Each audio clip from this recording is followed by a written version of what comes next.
everyone. Today, I want to take you on a thought-provoking journey into the cosmos. Imagine for a moment a scenario that sounds like it's straight out of a science fiction movie. What if a black hole appeared and began to absorb all the water from Earth? At first, this might seem like a wild idea. After all, our oceans are vast, holding billions of tons of water that cover more than 70% of our planet. It's hard to fathom how anything could possibly consume that much water. But let's dive deeper into this concept and explore the implications. If a black hole were to start pulling in our oceans, the effects would be catastrophic.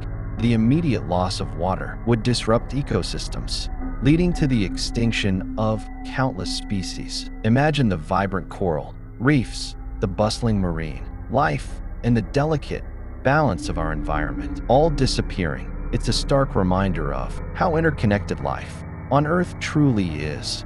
As the water levels dropped, the climate would shift dramatically. Without the oceans to regulate temperatures, we could face extreme weather patterns, droughts, and a collapse of agriculture.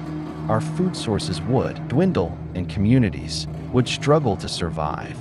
It's a sobering thought that emphasizes the importance of our planet's water resources. But here's the silver lining. While this scenario is purely hypothetical, it highlights the need for us to cherish and protect our water. Every drop counts, and our actions today can make a difference for future generations. By conserving water, supporting sustainable practices, and advocating for environmental protection, we can ensure that our planet remains a thriving home for all life. Thank you for joining me on this imaginative exploration. If you found this thought experiment intriguing, don't forget to like, share, and subscribe for more fascinating discussions. Together, let's continue to learn and appreciate the wonders of our universe.